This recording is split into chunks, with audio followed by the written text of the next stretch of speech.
वसुदेवसुतं देवं कंसचाणूरमर्दनं देवकी परमानन्दं कृष्णं वन्दे जगद्गुरुम्।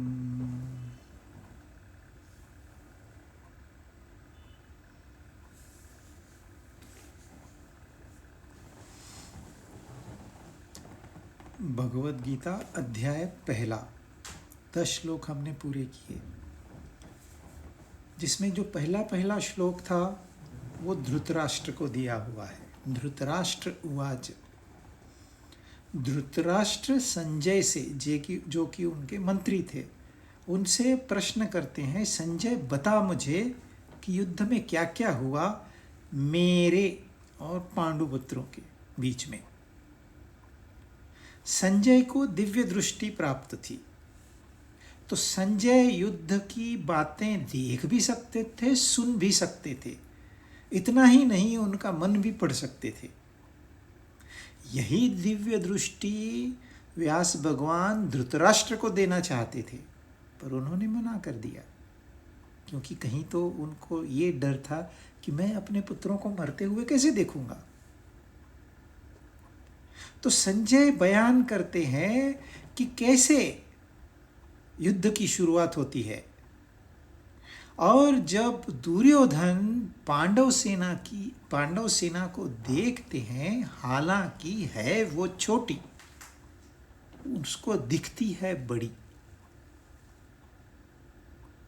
फिर दुर्योधन द्रोणाचार्य के पास, जो कि हालांकि गुरु है उनके, द्रोणाचार्य शिष्य है देखा जाए तो रिश्ते में, पर द्रोणाचार्य शिष्य के तौर पर नहीं जा रहा है। वो एक राजा की हैसियत से द्रोणाचार्य से बात करता है कि आपने क्या करना है। पर द्रोणाचार्य चुप, नो रिएक्शन। इसलिए दुर्योधन अपना मोर्चा जो है, अब जो मुख्य सेनापति है कौरव सेना के, और जो कि सबसे सीनियर मोस्ट और मोस्ट रिस्पेक्टेड गुरु है पितामह भीष्म, इनकी ओर ले जाता है।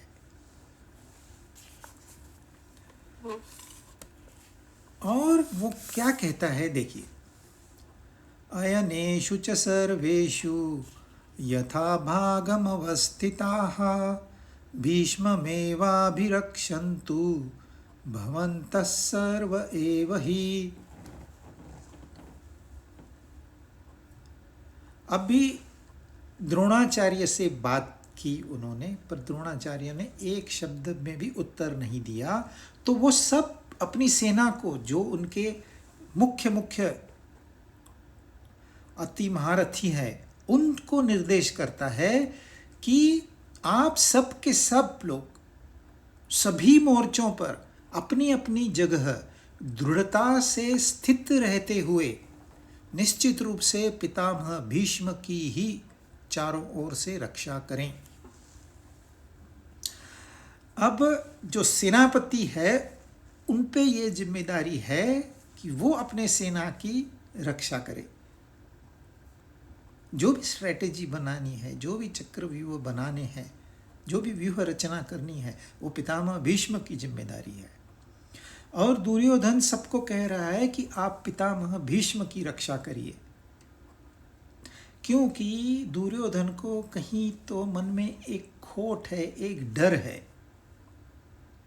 एक तो है जो भीष्म पितामह हैं, ये दोनों के पक्ष में समान है, उनके लिए कौरव और पांडव अलग नहीं है। दूसरा तो वो पांडवों को नहीं मारेंगे।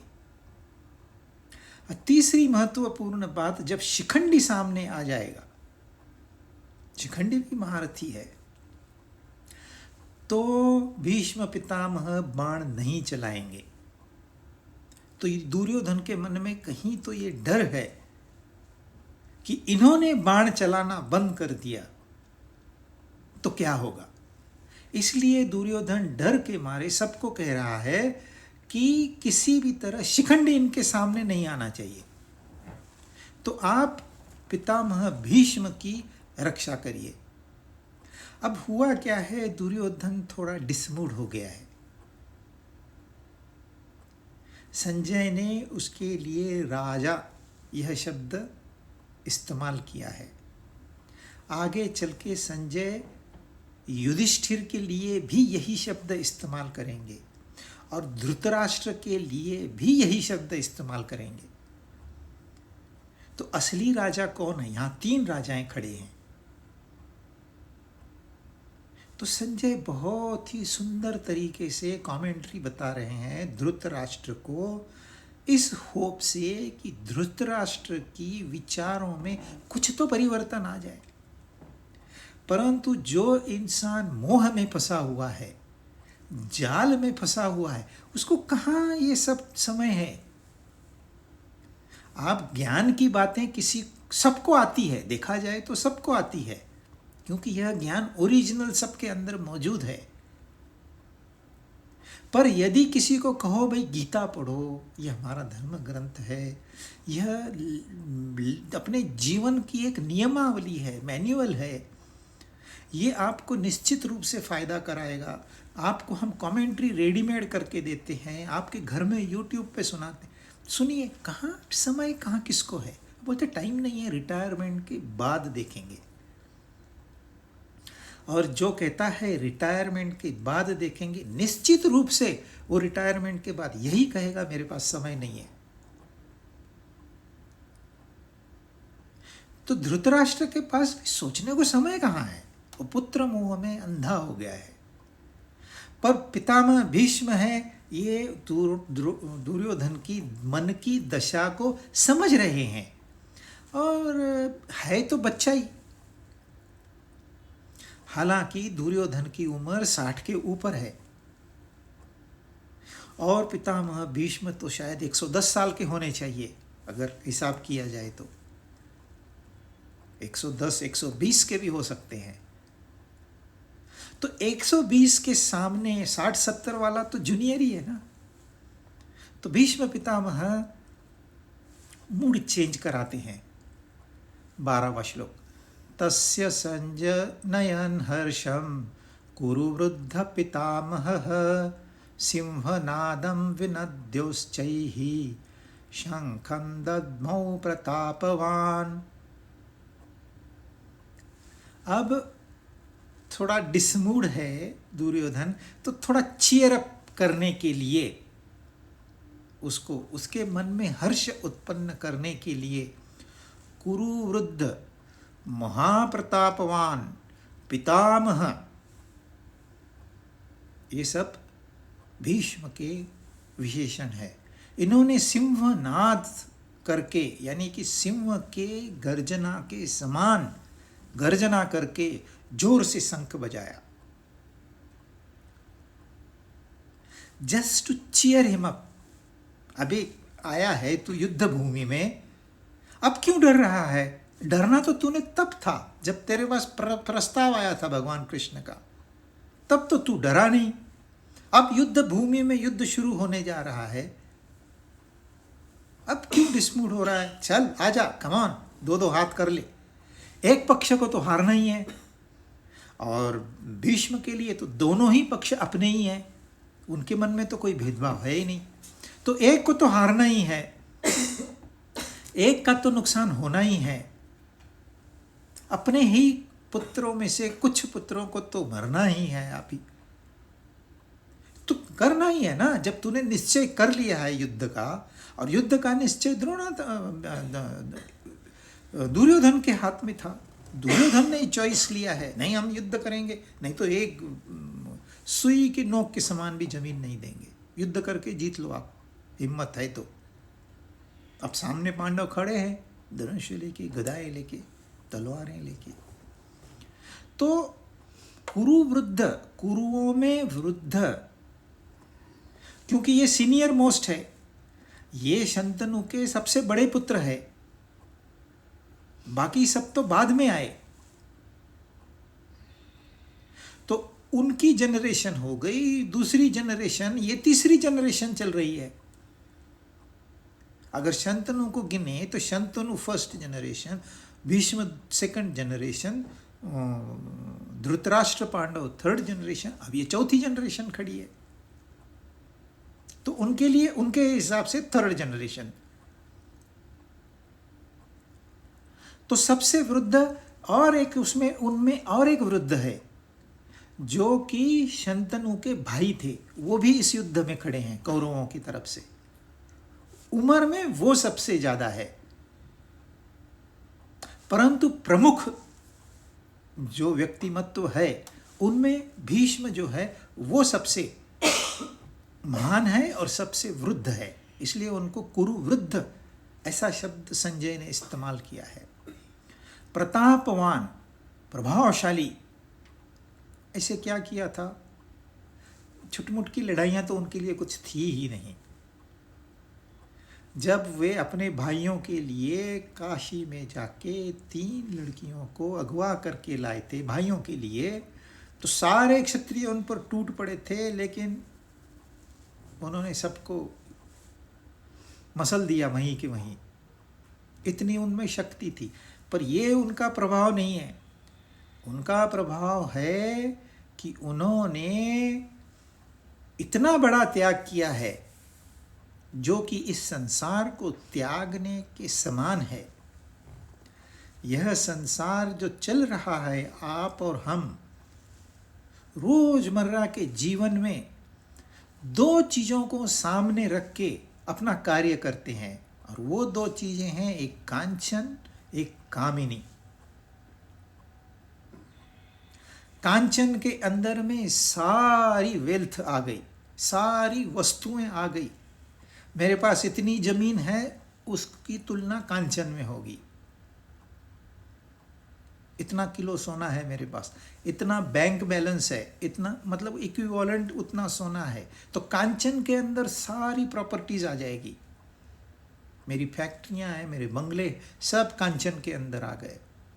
और कामिनी यानी कि एक स्त्री, यानी कि सुख वस्तु। तो जितने सारे सुख है वो कामिनी के अंदर आ गए। तो हमको धन चाहिए और सुख चाहिए। सुख कौन सा? इंद्रिय सुख, मन का सुख, बुद्धि का सुख, नाशवान सुख। इस संसार में सुख उपलब्ध है, लेकिन दुख के साथ में। सिर्फ सुख नहीं है संसार में। और ये माना हुआ सुख है, ये असली सुख नहीं है। केवल हमारे कल्पनाओं से हमने निर्मित किया है उसको, और फिर उसको अनुभव करके हम एंजॉय करते हैं। उसको कहते हैं मिथ्या। दुख भी, सुख और दुख दोनों एक ही है। संसार से ये दोनों की उपलब्धि समान है, और दोनों मिथ्या है, क्योंकि दोनों असली नहीं है। ये हमारी कल्पनाओं से निर्मित है। कल्पना नहीं थी संसार की, तो ये सुख दुख भी नहीं थे। तो क्या था? अपनी आनंदमय स्थिति थी। तो एक तो है कांचन, दूसरा है कामिनी। ये दोनों के पीछे पूरा संसार लगा हुआ है। ऐसे नहीं कि भारत में हो रहा है या एशिया में हो रहा है या सिर्फ पूरब में हो रहा है, नहीं। इससे कोई छूटा नहीं है। एक छोटा सा आइलैंड कहीं आइसोलेटेड होगा, वहां पर भी यही स्थिति है। कांचन और कामिनी। हर इंसान, हर मनुष्य दौड़ रहा है। क्यों दौड़ रहा है? सुख प्राप्ति और दुख निवृत्ति।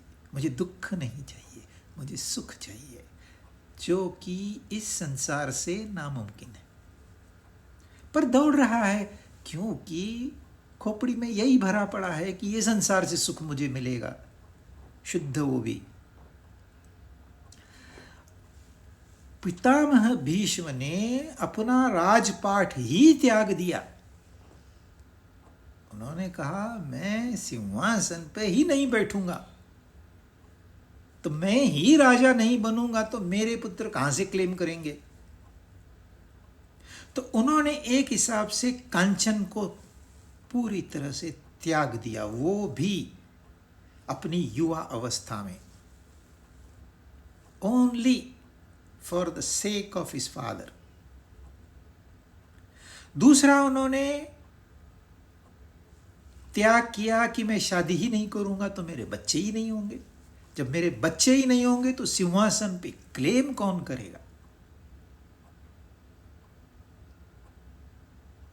तो उन्होंने कांचन त्याग दिया, कामिनी त्याग दी। सिर्फ एक त्याग बाकी था कि मेरी प्रतिज्ञा है, यह जो मैं उसमें छुपा हुआ था, इतना बाकी था, जो कि युद्ध भूमि में कृष्ण ने अपनी प्रतिज्ञा तोड़ के उन्हें एक लेसन दिया कि प्रतिज्ञाएं उससे चिपक के नहीं रहना है, उनका भी त्याग करना है। आप प्रण करते हो, उस प्रण का भी त्याग करना है, उसमें भी मैं नहीं होना चाहिए। परंतु प्रतापवान इसलिए है कि इन्होंने कांचन और कामिनी का त्याग किया। पितामह, सबसे बड़े पिता, महान पिता, यानी कि पिता के पिता, ग्रैंडफादर, इन्होंने सिंहनाद किया, एक जोर से, ऐसे इतना जोर से आवाज किया कि पूरी सेना में उनका आवाज गूंज गया। और फिर शंख बजाया। अच्छा, शंख बजाते हैं युद्ध की शुरुआत करने के लिए, लेकिन इन्होंने युद्ध की शुरुआत के लिए शंख नहीं बजाया। इन्होंने जो शंख बजाया है वो दुर्योधन को में उत्साह भरने के लिए, क्योंकि दुर्योधन ही निरुत्साही हो गया तो युद्ध में कौन लड़ेगा ढंग से, तो उसको चीयर अप करने के लिए उन्होंने ये किया। अच्छा, हो गया क्या? उन्होंने तो दुर्योधन को चीयर अप करने के लिए शंख बजाया, परंतु सेना में यह एक फीलिंग आ गई कि अरे युद्ध शुरू हो गया है। ततः शंकाश्च भैर्यश्च प्रणवानक गोमुखाः सहस्यैवाभ्यहन्यन्त सशब्दस्तुमुलोऽभवत्। उसके बाद में शंख और नगाड़े और ढोल और नरसिंगे एक साथ बज उठे। यह शब्द बड़ा भयंकर हुआ। युद्ध में सिर्फ गदाएं, तलवारें, तोपखाने ये सारा नहीं होता है, क्योंकि यदि साहस और धैर्य सैनिक में नहीं होगा तो आप कितनी भी मशीनों दीजिए उसको, वो पीछे हटने की सोचेगा। तो उसमें साहस भरने के लिए, उसमें जोश भरने के लिए पूछते हैं ना, आज जोश कैसा है?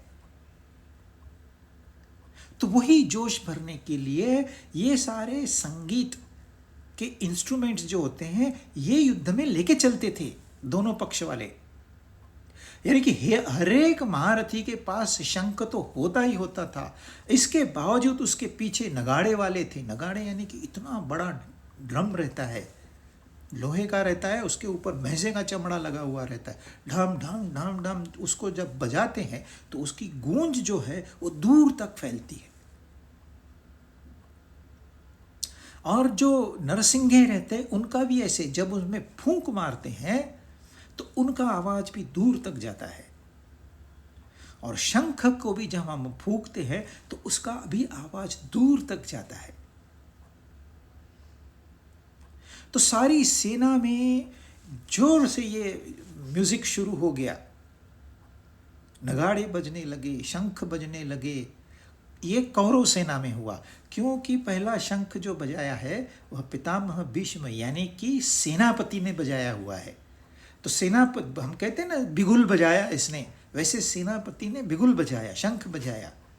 तो यानी कि युद्ध की शुरुआत हुई है, ऐसे डिक्लेयर किया। यह अधिकार वैसे सेनापति को होता है, परंतु यहां हुआ क्या है, दुर्योधन को थोड़ा चीयर अप करने के लिए पितामह भीष्म ने शंख बजाया, लेकिन यह युद्ध की शुरुआत ही हो गई। तो कौरव सेना में जो शब्द हुआ वह बड़ा भयंकर था। यानी कि उनकी प्रिपरेशन कितनी थी, एक बात। दूसरी बात कि इन्होंने जो शंख और नगाड़े बनाए हैं, to honour Bhishma, not Duryodhan. हालांकि दुर्योधन को भी थोड़ी क्रेडिट जाती है, परंतु मुख्य जो कौरव सेना में काफी जो बाहर के राजाएं आए हैं वो भीष्म और द्रोण के लिए, या तो वो द्रोण के शिष्य रह चुके हैं, या तो भीष्म यानी कि हस्तिनापुर ने उनके ऊपर कोई न कोई उपकार किया हुआ है, इसलिए इतने सारे लोग जमा हुए। 11 battalions in Kauravas and 7 battalions in Pandavas। फिर संजय आगे क्या हुआ ये बताते हैं। ततः श्वेतैर्हयै युक्ते महती स्यन्दन्ये स्थितौ माधव पांडवश्चैव दिव्यौ शंखौ प्रदध्नतु। उसके बाद सफेद घोड़ों से युक्त महान रथ पर बैठे हुए माधव और पांडव, इन्होंने अपने दिव्य शंख बड़े जोर से बजाए। कौरवों ने पहला शंख जो सेनापति है उन्होंने बजाया, पांडवों ने पहला शंख माधव और पांडव ने मिलके बजाया, सेनापति ने नहीं। सेनापति धृष्टद्युम्न है, ये फर्क है। और जो माधव और पांडव है ये कहां पर है, ये एक महान रथ पर सवार है जिसमें सफेद घोड़े लगे हुए हैं। इस रथ में एक फिलोसॉफिकल मैसेज है, वो हम आगे चल के कहीं तब सुनेंगे, अभी तो एक बैकग्राउंड तैयार हो रहा है। परंतु सफेद घोड़े यह जो है, एक्चुअली एक चित्ररथ नाम के गंधर्व ने अर्जुन को 100 घोड़े दिए थे, चमत्कारी घोड़े थे। उनमें से सबसे बेस्ट ये 4 थे। ये हवा से बातें करते चलते थे और ये सफेद है, ये इंडिकेशन है कि ये पवित्र है, ये राइचियस है, ये धर्म की ओर है, ये शांति की ओर है। संजय जो बयान कर रहे हैं इसमें भी सोचने वाली बहुत गहरी बात है। हालांकि अभी तक तो कुछ हुआ नहीं है, अब तक तो भगवान ने कुछ नहीं, एक शब्द नहीं कहा है, पर संजय अपनी तरफ से धृतराष्ट्र को ये मैसेज दे रहे हैं, वहां सफेद घोड़े हैं, पवित्रता है, वो रथ महान है। और उस रथ में कौन है, माधव और पांडव। अब संजय ने ये नहीं कहा अर्जुन, इस संजय ने कहा पांडव, यानी कि पांडुपुत्र, यानी कि अर्जुन। वैसे युधिष्ठिर भी हो सकता है, भीम भी हो सकता है, परंतु अर्जुन के लिए उन्होंने यह शब्द इस्तेमाल किया है क्योंकि धृतराष्ट्र ने पहले ही श्लोक में मेरे और पांडुपुत्र के है, तो पांडव भी कौरव ही, परंतु यहां संजय ने जो शब्द इस्तेमाल किए हैं वो धृतराष्ट्र को कुछ तो एक हिडन मैसेज है, क्योंकि संजय तो बहुत जूनियर है, जूनियर मिनिस्टर है, धृतराष्ट्र तो महाराजा है, तो महाराजा के सामने हम डायरेक्ट तो नहीं कह सकते कोई बात कि आप गलत हो, इसलिए उनको हिंट देनी होती है। तो संजय अपना काम एकदम परफेक्टली कर रहे हैं। और माधव का नाम होता है लक्ष्मीपति, माँ लक्ष्मी है, और धवपति, तो माधव का अर्थ है लक्ष्मीपति और पांडव का अर्थ है अर्जुन।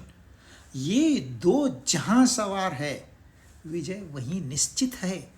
ये आखिरी श्लोक है भगवत गीता का, यत्र योगेश्वर कृष्ण यत्र पार्थ धनुर्धर तत्र श्री विजय भूति ध्रुवा नीति मतिर्मम।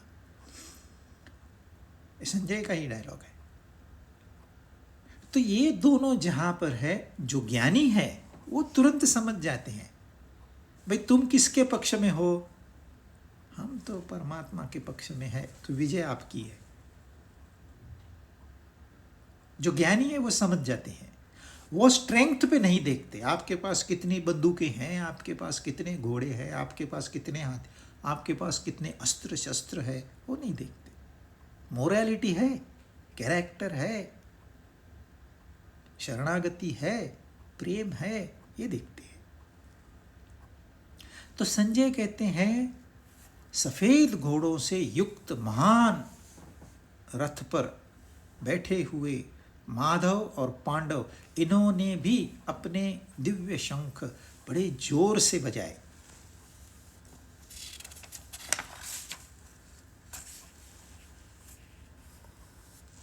पांचजन्यम ऋषिकेशः देवदत्तं धनंजयः पौंड्रं दद्मौ महाशंखं भीमकर्मा वृकोदरः।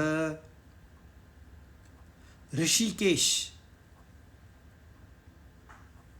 यानी कि भगवान कृष्ण, इन्होंने पांचजन्य नाम का, धनंजय यानी कि अर्जुन ने देवदत्त नाम का, और भीमकर्मा यानी कि टेरिबल काम करने वाला, वृकोदर यानी कि भीम, उसने पौंड्र नाम का महाशंख बजाया।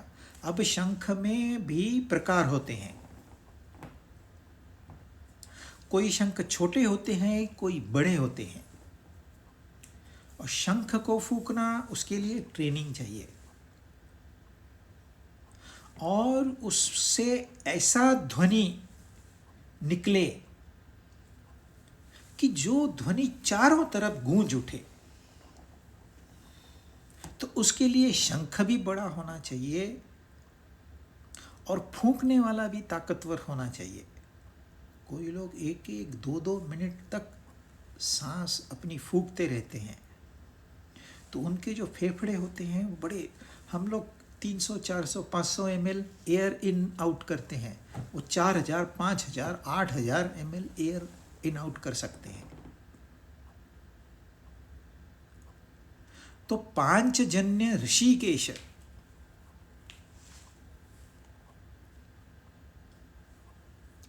ऋषिकेश नाम है कृष्ण का। ऋषि का अर्थ होता है हमारी इंद्रियां, जो कि 5 है।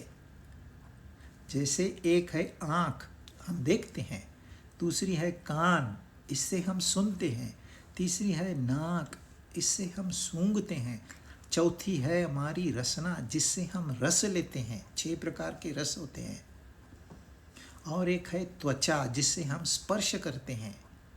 और हमारा जो इस जगत के बारे में ज्ञान है, ये सिर्फ इन 5 इंद्रियों तक ही सीमित है, और ये 5 इंद्रियां भी अपने आप में सीमित है। आंख सब कुछ नहीं देख सकती, कान सब कुछ नहीं सुन सकते, एक मर्यादा में। देखिए हमारे शरीर को एक गंध है, सामने बैठा है उसके शरीर को गंध, पर हमारी नाक को नहीं पता। कोई, हमको तो कोई गंध नहीं आती, आप कुत्ते को ले आओ उसको गंध आती है, और वो तो बस हो गया, उसने पहचान लिया कौन है ये, इतनी उसकी स्ट्रांग रहती है नाक। और हमारी नाक बदबू, खुशबू, इतना ही। तो मनुष्य की जो इंद्रियां हैं वो बहुत मर्यादित कक्षा में काम करती है, ये एक बात। दूसरी, हमारे पास 5 इंद्रियां हैं, जो कि सबसे ज्यादा है। बाकी प्राणियों के पास 4, 3, 2, किसी के पास तो एक ही है। और ऐसे है, हमको कोई चीज दिखाई नहीं देती तो हम कहते हैं वो चीज नहीं है। यह गलत फहमी है। आपको नहीं दिखाई दे रही, इसका मतलब वो नहीं है, ऐसे आप नहीं कह सकते। रात में आप कहते हो सूरज की रोशनी है ही नहीं, ये आपकी आंख को नहीं दिखाई देती, पर है वो। कुछ आवाज़ें हैं जैसे कि डॉल्फिन आवाज़ करती, आपको सुनाई नहीं देती, इसका मतलब वो आवाज़ नहीं करती, सीटी नहीं बजाती, ऐसे नहीं है। तो ये जो 5 इंद्रियां हैं, इससे हम जगत का ज्ञान लेते हैं और फिर इनको ही भोग करने में इस्तेमाल करते हैं। देखना है देखना, चलो सीरियल आ गया, सीरियल आ गया, चलो पिक्चर चलते हैं, चलो ये साइट पे चलते हैं, चलो वो देखने चलते हैं। सारी वस्तुएं आँख के माध्यम से हम भोग लेते हैं, कान के माध्यम से हम भोग लेते हैं और इस भोग में फंस जाते हैं। लेकिन जो ऋषिकेश होता है वो इनमें नहीं फंसता। भोग के लिए अपनी इंद्रियां नहीं इस्तेमाल करता, वो योग के लिए अपनी इंद्रियां इस्तेमाल करता है। वो योगेश्वर है। ऋषिकेश ईश, इंद्रियों का जो ईश्वर है, जिनकी वजह से इंद्रियां चलती है। हमारे और सबके केस में क्या होता है, इंद्रियों से हम चलते हैं, हम इंद्रियों के गुलाम हैं। ऋषिकेश मतलब इंद्रियों का मेन बॉस। एक भी इंद्रिय उसके परमिशन के बगैर कार्यरत नहीं होगी। तो हमें भी कुछ न कुछ इसमें से लेसन लेना चाहिए। इसलिए पहले ज़माने में कहते थे भाई एक दिन उपवास करो। उपवास में पहला तो है क्या आप, क्योंकि उपवास करना यानी कि खाना नहीं खाना, भोजन नहीं करना, यानी कि रस नहीं लेना कोई भी, ये कठिन तपस्या है। आँख तो बंद कर सकते नहीं, क्योंकि फिर तो हिल चलना फिरना बंद हो जाएगा, काम करना बंद हो जाएगा। कान तो बंद कर सकते नहीं, वो खुले ही रहते हैं। नाक बंद कर सकते नहीं, त्वचा को बंद करके, इसलिए वो कहते हैं रसना पे काबू रखो। एक दिन कम खाओ मत खाओ और कम बोलो मत बोलो, तो धीरे धीरे आपकी जर्नी उस ऋषिकेश की ओर बढ़ती जाएगी। तो ऋषिकेश ने पांचजन्य, जो ये शंख होते थे, इन शंखों में अलग अलग ध्वनि होती थी। शंख से आप बता सकते थे कि किसने बजाया, और ये शंख उनके इतने नज़दीकी थे क्योंकि ये मीडियम है एक कम्युनिकेशन का। दूर से तो कोई बुला नहीं सकता है, वहाँ उस समय तो मोबाइल फ़ोन थे नहीं, तो शंख बजाते थे और उस शंख से यहाँ पहचान लेता था कि मेरी ज़रूरत वहाँ पर है, चलो भागो उधर, रथ को उधर ले लो। तो ये एक मीडियम था कम्युनिकेशन का। तो जब कृष्ण ने बजाया तो समझ में आ गया, अरे ये शंख तो पांचजन्य है, अरे ये शंख तो देवदत्त है, अरे ये शंख तो पौंड्र है। और जो भीमकर्मा वृकोदर, देखिए भीम को 2 नाम दिए, भीमकर्मा यानी कि भयानक कर्म करने वाला, और भीम ने ऐसे ऐसे, बकासुर नाम का एक राक्षस था जो कि गाड़ी भर के खाना खाता था। अच्छा, कोई लेके जाएगा ना उसको भी खा लेता था। ऐसे राक्षस को मारने का काम भीम के सिवा कौन करेगा। जरासंध को मारा उन्होंने, जिसको मारना करीबन नामुमकिन था। और उसके पेट में 2 अग्नियां होती थी। एक तो जो नॉर्मल है वैश्वानर, जो हमें भूख लगती है वो अग्नि, इसके पेट में वृक नाम की एक विशिष्ट अग्नि थी। तो वो कितना खाता था, 10 लोगों का खाना अकेला खा जाएगा और पचाएगा भी, इसलिए उसका नाम वृकोदर पड़ा। अनंत विजयम राजा कुंती पुत्रो युधिष्ठिरः नकुलः सहदेवश्च सुघोषमणिपुष्पकौ। कुंती पुत्र राजा युधिष्ठिर, सिर्फ युधिष्ठिर नहीं, कुंती पुत्र, क्योंकि यहाँ नकुल सहदेव जो है वो कुंती पुत्र नहीं है, वो पांडु पुत्र है पर कुंती पुत्र नहीं है। कुंती पुत्र राजा युधिष्ठिर ने अनंत विजय नाम का शंख बजाया। अनंत विजय, जिसका विजय विजय ही है, पराजय उसको पता ही नहीं, तो हमेशा बचता है तो विजय होती है। नकुल और सहदेव ने सुघोष और मणिपुष्पक नाम के शंख बजाए। अब देखिए, कुंती पुत्र 3 है और मादिरी के 2 पुत्र है, नकुल सहदेव। ये पांचों पांडु पुत्र है। अब ये 5 पांडव क्या है, इसका हम डिटेल में कभी तो अभ्यास करेंगे, लेकिन ये हमारे पंचकोश है। अन्नमय कोश युधिष्ठिर है, प्राणमय कोश भीम है, मनोमय कोश इंद्रपुत्र अर्जुन है, और इसके बावजूद 2 सूक्ष्म कोश होते हैं। एक होता है विज्ञानमय कोश, दूसरा होता है आनंदमय कोश।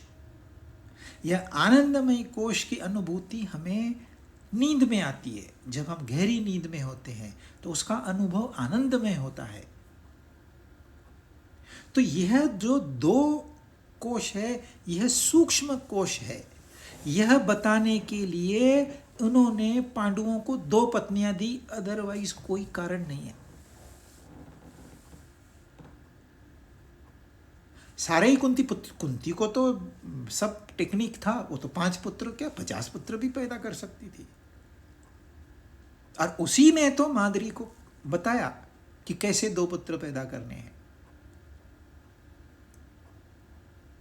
परंतु 5 पांडव में इन दोनों का नाम अलग इसके लिए रखा गया है क्योंकि हम जो यह शरीर है, अन्नमय कोश, इसको आसानी से जानते हैं। फिर यह जो है प्राणमय कोश, सांस रोक ही नहीं सकते, तो इसको हम आसानी से जान सकते हैं। अपने मन को आसानी से जान सकते हैं, परंतु अपनी बुद्धि को और अपनी वासनाओं को हम नहीं जानते आसानी से, इसलिए इन दोनों को अलग रखा हुआ है। और ये जब 5 कोश एक साथ होते हैं तब जीव पैदा होता है। वो है द्रौपदी। लोग सवाल पूछते हैं 5 पति कभी हो सकता है क्या ऐसे? परंतु महाभारत कोई ऐसा वैसा काव्य नहीं है। जैसे आपको बता दिया वैसे ही आप समझ लो कि ऐसे ही है। अगर वहाँ कुछ बताया है आपको तो उसके पीछे एक कारण है। यदि कोई नाम है तो उसके पीछे एक कारण है। अगर कोई विशेषण है, जैसे युधिष्ठिर को धर्मराज कहते हैं, तो उसके पीछे कारण है। धृतराष्ट्र को अंधा बताने की क्या जरूरत थी? उसके पीछे कारण है। उनकी पत्नी ने पट्टी क्यों बांध ली? उसके पीछे कारण है। तो महाभारत में कोई भी व्यर्थ बात नहीं कही गई है। हर बात को साइंटिफिक मीनिंग है। तो ये प्रश्न पूछने से पहले ये कहना मैं नहीं जानता, मैं जानना चाहता हूं कि ऐसे कैसे 5 को एक दी हुई है, तो पूछना चाहिए। और वो ऐसे था, एक साल एक के साथ में। पहले ग्रोथ होती है शरीर की, फिर प्राणों की, फिर मन की, फिर बुद्धि की, और इनकी जड़ में जो व्यक्तिमत्व छुपा हुआ होता है, जो उसको आप गहरी नींद में जान सकते हो। तो यहाँ नकुल और सहदेव ने भी शंख बजाए हैं। सुघोष का अच्छा होता है मधुर ध्वनि। जो बुद्धि की बात होती है ना, वो मधुर होती है, पर वो सबको मधुर नहीं लगती। उसके लिए टेस्ट डेवलप करनी होती है। जैसे शास्त्रीय संगीत होता है, हर किसी का काम नहीं है उसको गाना तो छोड़ दो, सुनना, उसके लिए टेस्ट डेवलप करनी होती है। पॉप म्यूजिक को कुछ नहीं करना, जाके खड़े रहो, धुड़ाम धुड़ुम आवाज आएंगे, आप डांस करने लगते हो, लेकिन कितना समय, उसको मर्यादा है। पर शास्त्रीय संगीत लोग पूरी रात जगते हैं और उनको लगता ही नहीं है कि पूरी रात हम जगे हैं। मणि पुष्पक, मणि होता है मोस्ट प्रेशियस स्टोन जो होता है उसको मणि कहते हैं। मणि पुष्पक शंख का नाम है, अनंत विजय शंख का नाम है। देखिए संजय को ये सब पता है और संजय विस्तार से कि अरे पांडवों ने शंख बजाया, एक वाक्य में कह देते ना। डिलिबरेटली वो समय दे रहे हैं धृतराष्ट्र को सोचने के लिए। अब 17-18 हम एक साथ मिलेंगे। काश्यश्च परमेश्वासः शिखंडी च महारथः दृष्टद्युम्नो विराटश्च सात्यकिश्चापराजितः द्रुपदो द्रौपदेयाश्च सर्वशः पृथ्वीपते सौभद्रश्च महाबाहुः शंखान् दद्मो पृथक् पृथक्। अब सिंपल, कुछ भी कॉम्प्लिकेटेड नहीं है। हे पृथ्वीपते, हे धृतराष्ट्र, धृतराष्ट्र को पृथ्वीपति कहा। इसके पहले उन्होंने युधिष्ठिर को राजा कहा, तो राजा से तो इनकी पोस्ट बड़ी होनी चाहिए ना। तो हे पृथ्वीपते यानी कि हे राजन। परमेश्वास श्रेष्ठ धनुष वाले, यानी कि धनुष्य को वो इम्पोर्टेंस दे रहे हैं। काशी राजा और महारथी शिखंडी, दृष्टद्युम्न जो कि सेनापति है द्रौपदी के भाई, राजा विराट जिनके घर में पांडवों ने 1 साल अज्ञातवास में बिताया था, अजेय सात्यकी, राजा द्रुपद द्रौपदी के पिता, दृष्टद्युम्न के भी पिता, द्रौपदी के 5 पुत्र,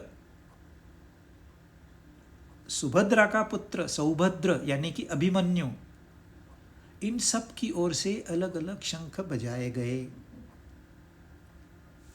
वहां संजय ने कहा था भीष्म पितामह कुरुवृद्ध, उन्होंने शंख बजाया 1, और फिर सारे कौरव सेना ने शंख बजाया 2।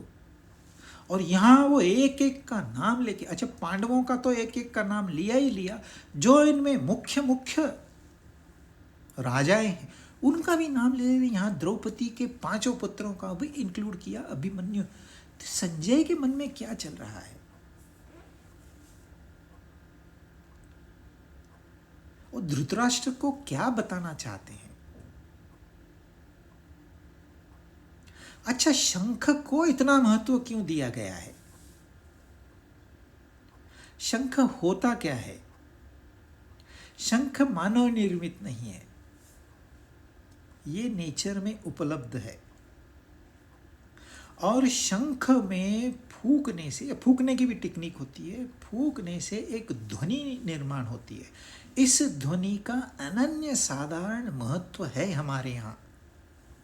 और आज भी महाआरतियों में, आरतियों में, इवन सत्यनारायण की पूजा में शंख बजाया जाता है, क्योंकि उसमें से जो ध्वनि निकलती है वो ओम की ध्वनि है। ये नैसर्गिक है, कृत्रिम नहीं है। आपने बांसुरी बजाई तो बांसुरी बनाने के लिए कुछ न कुछ मानव एफर्ट्स लगे हैं, और फिर उसमें ओम बजाने के लिए आपको स्पेशल ट्रेनिंग चाहिए। यहाँ कॉमन ट्रेनिंग में आप शंख सीख सकते हो। हम मंदिर में जाते हैं, घंटी जो बजाते हैं, हमारी जो घंटी है भारत में जो घंटी होती है उसमें से भी ओम की ध्वनि निकलती है। यदि ओम की ध्वनि नहीं निकलती तो वो घंटी हमारे यहाँ लगाने योग्य नहीं है। चर्च की बेल में से अलग ध्वनि निकलती है। अब हमारे यहाँ क्या गिफ्ट आदान प्रदान करते हैं, कोई किसी के पास एक्स्ट्रा बेल पड़ी है चर्च की, वो गिफ्ट कर देता है मंदिर को, किसी आश्रम को। नहीं, इसमें से ओम की ध्वनि निकलती है, इसलिए उसका महत्व है। तो उस जमाने में जो है, जो नेचर से उपलब्ध है। नगाड़ा भी जो है ना, वो भैंसे की, कोई भैंसा मर गया, उसकी खाल पड़ी है, उसको इस्तेमाल करते हैं। मृदंग भी बजाते थे, किसी दूसरे प्राणी की खाल पड़ी है उसमें से बजाते हैं। तो जितना है नेचर से उन्होंने लिया हुआ है। तो शंख की ध्वनि एक ऐसी गूंज है जो आप, मतलब हम कान से कितने शब्द सुनते हैं, उसमें से सबसे महत्वपूर्ण शब्द है ओम। ओम सीधे सीधे हमको उस परमात्मा से जोड़ देता है, जिसका ज्ञान किसी को नहीं है। यहाँ पर ज्ञान न होने की वजह से लोग कहते हैं परमात्मा है ही नहीं। और क्योंकि लोग कहते हैं परमात्मा नहीं है, तो उन्होंने हर जगह शंख, बेल, मंदिर, ध्वजा, ये सब इंट्रोड्यूस किया है, ताकि आपको ये याद रहे कि अरे इस संसारी वस्तुओं के अलावा भी कुछ है। तो यहाँ इतने सारे नाम ले रहे हैं, काशी राजा, शिखंडी, धृष्टद्युम्न, विराट, सात्यकी, द्रुपद, द्रौपदी के पुत्र, अभिमन्यु, डिलिबरेटली नाम ले रहे हैं, क्योंकि इन नामों में एक दम है। उनके शंखों में एक गूंज है, जो कि जीत की गूंज है। जो भी उससे जुड़ेगा, जीत उसी की होगी। देखिए, युद्ध शुरू होने के पहले एक औपचारिकता होती है, प्रोटोकॉल होता है कि जैसे रशिया को युद्ध शुरू करना था, तो उनके प्रेसिडेंट चीन गए, भारत आए, 6 घंटे की विजिट की उन्होंने। तो ये शिष्टाचार के नाते उन्होंने विजिट की, भाई मैं ऐसे ऐसे करने जा रहा हूँ, बताना होता है ना। तो आप हमारे पक्ष में हो कि नहीं हो, मतलब स्पष्ट कर दो, नहीं हो तो भी बता दो, हो तो भी बता दो। तो शिष्टाचार होता है डिलिबरेटली। ऐसे मान्यता नहीं रहती है कि ये लोग हमारे पक्ष में आएंगे, जरूरी नहीं है। अब कई राजा जो कौरवों के पक्ष में गए हैं, वो ओरिजिनली यानी पांडवों के मामा, वो तो पांडवों की तरफ होने चाहिए, लेकिन वो गए कौरवों के पक्ष में कुछ वजह से। तो औपचारिकता होती है। तो ये औपचारिकता पूरी करने के लिए दुर्योधन और अर्जुन भगवान कृष्ण के पास गए कि भाई आप हमारे पक्ष में आइए। दोनों ये चाहते थे कि आप हमारे पक्ष में आइए। तो कृष्ण भगवान है, उन्होंने सीधी एक सिंपल बात कही कि मैं दोनों के पक्ष में कुछ न कुछ योगदान दूंगा। जो अधर्मी होता है ना, उसको भी शक्ति तो उस परमात्मा से ही मिलती है। तो मैं दोनों के पक्ष में योगदान दूंगा, लेकिन एक पक्ष में मैं अकेला और निहत्ता, दूसरे पक्ष में मेरी नारायणी सेना जो कि 2 बटालियन है। यदि ये 2 बटालियन पांडवों के पक्ष में आती तो 9-9 बराबर थी, पर अर्जुन ने अकेले कृष्ण को चुना निहत्ता। टर्निंग पॉइंट है। और दुर्योधन को तो क्या खुश हो गया, अरे 2 बटालियन फ्री में मिल गए। इतनी बड़ी आर्मी खड़ी करना कोई मजाक है? 2 बटालियन, सब मिला के उनके पास 9 बटालियन हुई थी। कहाँ, गांधार से लेके साउथ इंडिया तक 9 बटालियन हुई थी। कृष्ण की 2 मिल गई फ्री में, दुर्योधन खुश हो गया। लेकिन आप किस पक्ष में गए?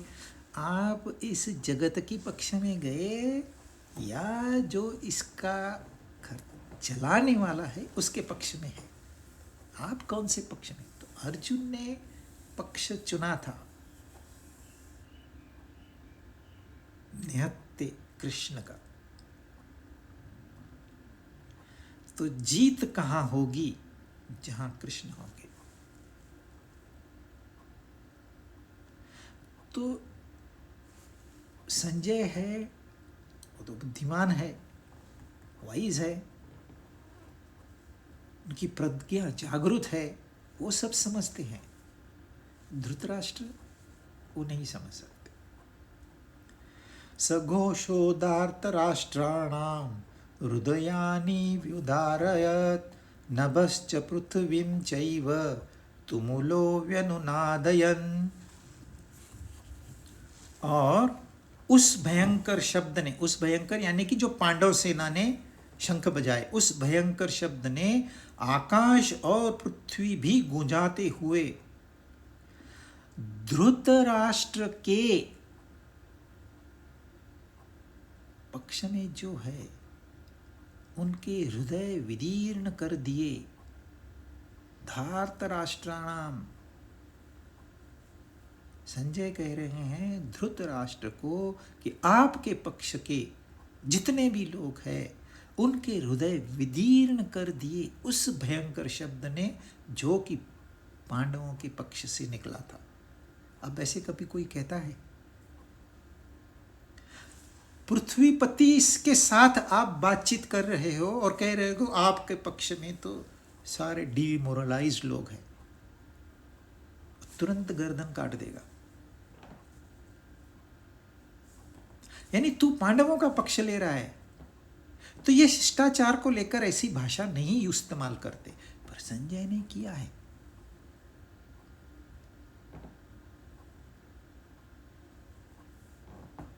क्यों? ये सोचने वाली बात है। उस भयंकर शब्द ने, जो कौरवों में शब्द हुआ था वह भी भयंकर था, पांडवों के पक्ष में जो शब्द हुआ है वह भी भयंकर है। यानी कि दोनों सेनाएं तैयार है युद्ध के लिए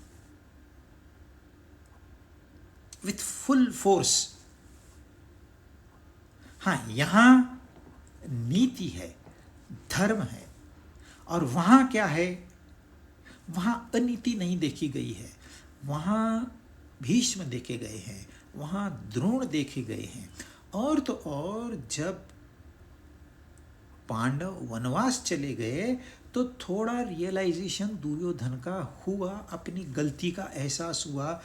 उसने ये भांप लिया कि यदि मैं सुशासन नहीं लाऊंगा तो जनता मेरे विरोध में खड़ी हो जाएगी और फिर इसका फायदा पांडवों को मिलेगा। तो उसने भी अपना पक्ष 12-13 साल में स्ट्रांग कर लिया था।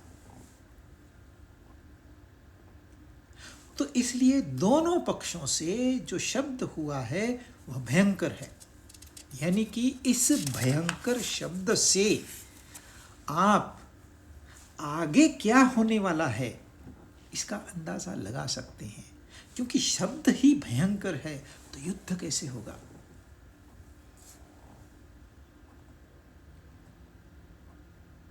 अब क्या हुआ? अब यहां से आगे